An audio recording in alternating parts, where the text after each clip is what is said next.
你看哦，能够把那个马桶的积水，把那个马桶那个，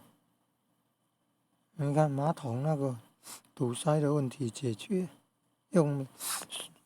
塑胶管里面有放那个金属软管，然后那个上面那一端哦要接那个铁条，然后弯成90度，然后手可以这样转动了，就好像那个开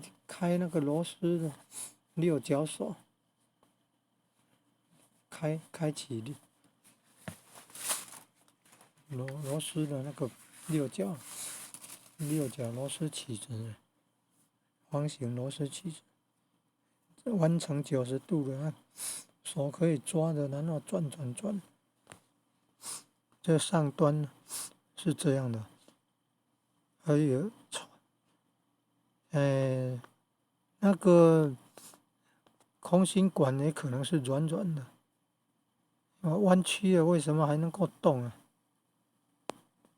那要利用力量啊！它上面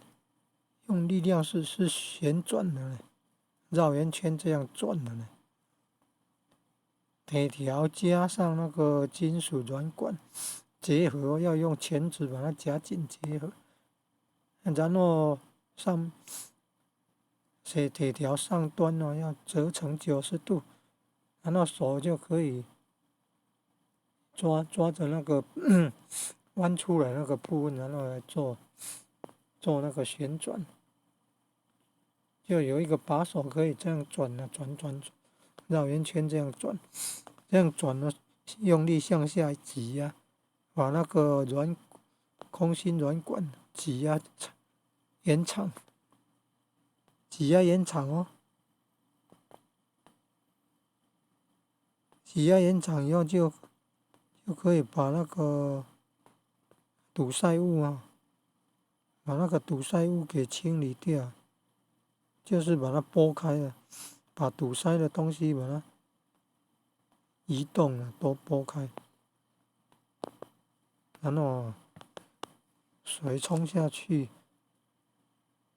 水就会通了啦。